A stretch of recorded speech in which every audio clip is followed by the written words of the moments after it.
We just have a preliminary statement coming out of South Korea's Joint Chiefs of Staff confirming that there's an unidentified ballistic missile fired from Jong in South Pyongyang to the east. And we still don't know anything further about the nature of this missile, the range of it. What is striking about this is that it's coming after a pause of more than 2 months where North Korea had not fired any missiles. Another thing that's got me scratching my head right now is the timing of it. If you go back 3, 4, 5 months, Brooke, North Korea was firing these missiles on almost a weekly basis for some stretches, but it almost always took place at dawn Korea time. And this is taking place now at around 3 o'clock in the morning, around that time. So it doesn't fit the pattern that we've seen in the past. And this missile launch will raise some serious questions because it comes so soon after President Trump made his tour of Asian countries and made a big show of joining not only allies South Korea and Japan to put additional pressure on isolating North Korea, but also met with Xi Jinping, and after China sent an envoy just days ago to Pyongyang to meet with the North Koreans. So we're still waiting to find out the nature of this missile launch, how far, and the altitude of this potential missile. This is very much developing as we speak now, Brooke. No, it's an excellent point on the timing, and that this doesn't fit with the pattern that we saw over those couple of months where we would see them often and at dawn. Ivan Watson, don't go too far for me. I want to continue this with Ryan Brown, who is our Pentagon reporter, and I understand you're getting some new information from the Pentagon. What are you hearing about this missile launch? Well, that's right, Brooke. We just spoke with the head spokesman for the Pentagon, Colonel Rob Manning. He just told us that the U.S. did detect what is being called a probable missile launch from North Korea about 1:30 p.m. Eastern Standard Time. Now, that's all the information they're providing right now. They say they're continuing to assess this launch, that they will provide more information as it becomes available, but now confirmation from the Pentagon that the U.S. military detected a missile launch from North Korea at 1:30 p.m. Eastern Time. Now, again, earlier in the day, U.S. military officials told me that there had been some movement of missile material in North Korea in the last 48 hours. They had seen some movement had been detected, but there was no clear sign of a major missile launch being imminent. So now the Pentagon is saying that a launch did in fact occur, and they're currently assessing to see what kind of missile it was. Was it a short-range missile? Was it a medium range? Was it an ICBM? These are the things that they'll be reviewing now, looking at the data that they have. So we don't know the type of launch, to your point. We also, correct me, Ryan, but it's so early, we still don't even know if it's a launch where the missile took the trajectory over Japan, as one has in the past, or as North Korea promised, toward the U.S. territory of Guam. We still don't know, correct? That's correct. No information about where the trajectory of the missile was provided at this time. I also asked whether or not the missile at any time posed any risk to anyone, any U.S. personnel or others. No information available on that as well. So we don't know much about this missile, but now the Pentagon at least confirming that a probable missile launch did occur in North Korea.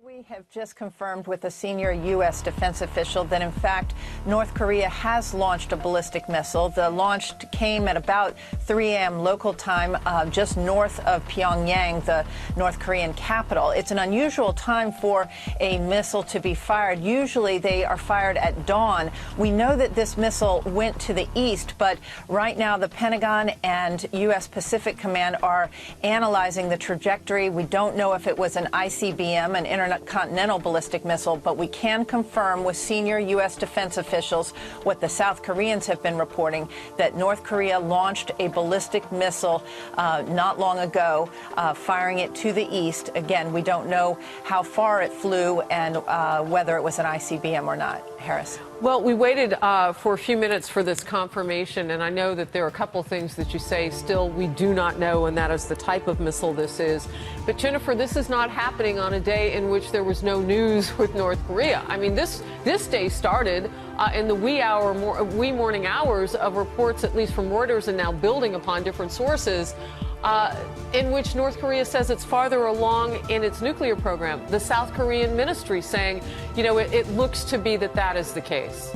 Absolutely. In fact, the reports came from the South Korean reunification minister saying that within a year, North Korea would have completed its nuclear program. Remember, North Korea already has about 20 nukes. So it's not that they don't already have nuclear capability, but this is a new report from South Korea suggesting that within a year, the latest intelligence suggests that North Korea's nuclear program would be complete.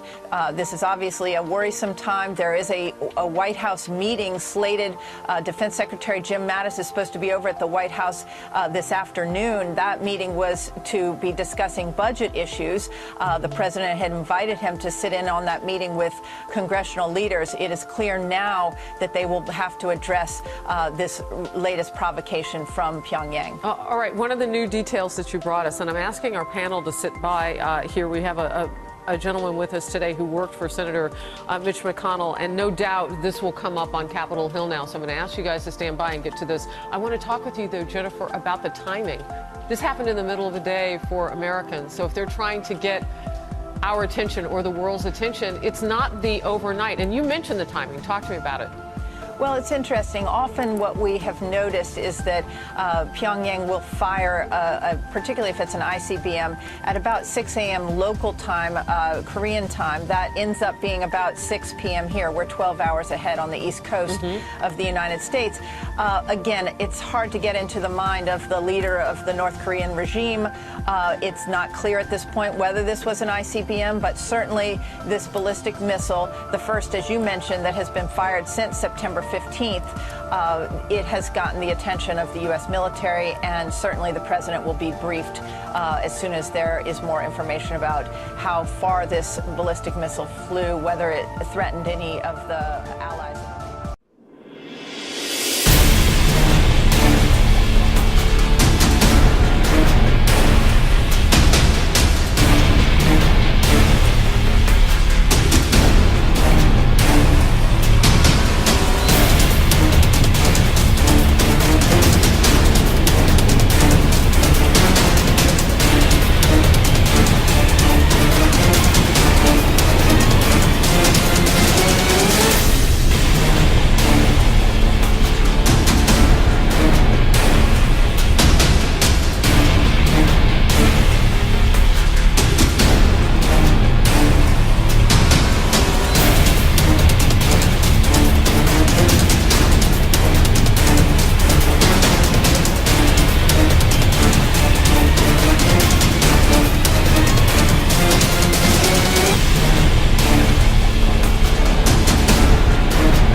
ballistic missile, and it happened early Wednesday. Kelly, what more do we know at this point? Do we know where that missile was headed? Yeah, Craig, early Wednesday, Pyongyang time, we understand the ballistic missile, an unidentified ballistic missile, was fired eastward. The South Korean military at this point is analyzing the details with the U.S., so we're still trying to figure out, they're still trying to figure out how far, how high, what type of ballistic missile test this may have been. The Japanese had their eyes on this for the past 24 hours or so. They said that they had detected some radio signals which indicated that there may, in fact, be a missile test ahead of these joint drills which the U.S. and South Korea are preparing for. Some upcoming military drills, fairly extensive. These drills are typically met with some sort of reaction from North Korea, many times a launch, sometimes simply a raise in the rhetoric. But this time it turns out the Japanese suspicions were correct. There has, in fact, been a a missile launch from North Korea. Again, an unidentified ballistic missile at this point. They're still studying the numbers, studying the facts, and we don't have a clear idea as yet from our sources as far as where this missile has landed, how far it's gone, Craig. We're still trying to get that information. This just breaking within the past few minutes. Much had been made over the past few weeks that it had been a while since the North Koreans had fired a ballistic missile. The last test, September 15th, and again, my understanding was that that missile was also one that flew at least over part of the territory of Japan. Kelly, is that accurate? Yeah, that's right, Craig. And in addition to that, we haven't been reporting much on the rhetoric between North Korea and the United States because it has seemed to have died down, or other news events have sort of taken the oxygen away from it. However, the Russians have been sort of pushing this line that the U.S. And South Koreans should back away from some of their military drills, saying that some of these things are sort of provoking the North Koreans and making it more difficult to ease tensions. So they have been fairly vocal on this. The North Koreans fairly quiet, really, in the past few days. But again, tensions haven't died down. The military drills were going to go forward. There was no sense that the Americans were going to pull back from that, or the South Koreans.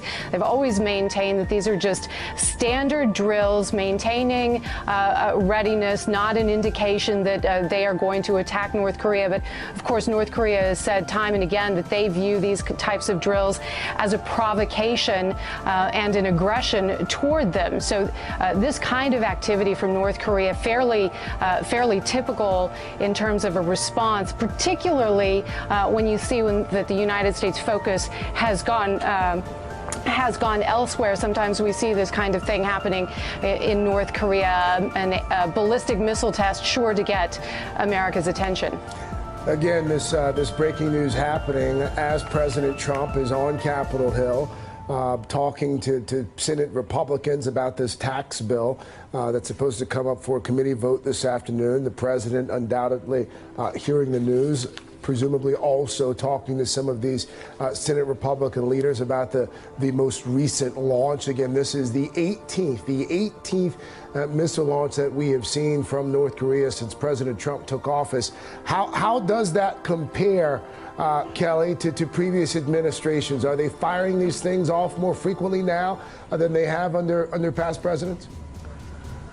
Yeah, Craig, I don't have the numbers on right at the top of my head, but there's definitely been a significant uptick in the number of missile tests under the Trump administration compared to years past. I mean, this has been a very noticeable rise in tensions, not just in rhetoric, which we have always seen from the North Koreans over the years, but in terms of the missile test and also a nuclear test. And you'll recall earlier in the year, there was quite a bit of anxiety and worry, particularly in the region, that the North Koreans were preparing for another nuclear test. Now, you'll correct me if I'm wrong, but I don't think there has been one recently, certainly, but the missile tests have come really, and compared to past years, fast and furious from the North Koreans. And there's been a lot of talk as well, as you'll recall, over the past several months, that the North Koreans are getting much, much closer to being able to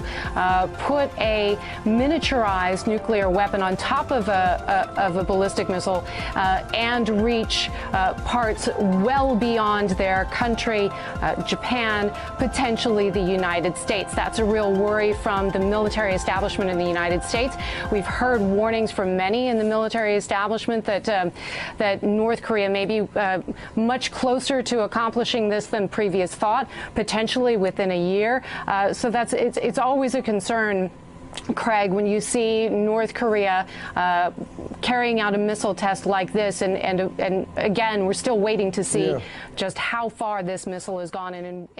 We just have a preliminary statement coming out of South Korea's Joint Chiefs of Staff confirming that there's an unidentified ballistic missile fired from Jong in South Pyongyang to the east. and we still don't know anything further about the nature of this missile, the range of it. What is striking about this is that it's coming after a pause of more than 2 months where North Korea had not fired any missiles. Another thing that's got me scratching my head right now is the timing of it. If you go back 3, 4, 5 months, Brooke, North Korea was firing these missiles on almost a weekly basis for some stretches, but it almost always took place at dawn Korea time. And this is taking place now at around 3 o'clock in the morning, around that time. So it doesn't fit the pattern that we've seen in the past. And this missile launch will raise some serious questions because it comes so soon after President Trump made his tour of Asian countries and made a big show of joining not only allies South Korea and Japan to put additional pressure on isolating North Korea, but also met with Xi Jinping, and after China sent an envoy just days ago to Pyongyang to meet with the North Koreans. So we're still waiting to find out the nature of this missile launch, how far, and the altitude of this potential missile. This is very much developing as we speak now, Brooke. No, it's an excellent point on the timing, and that this doesn't fit with the pattern that we saw over those couple of months where we would see them often and at dawn. Ivan Watson, don't go too far for me. I want to continue this.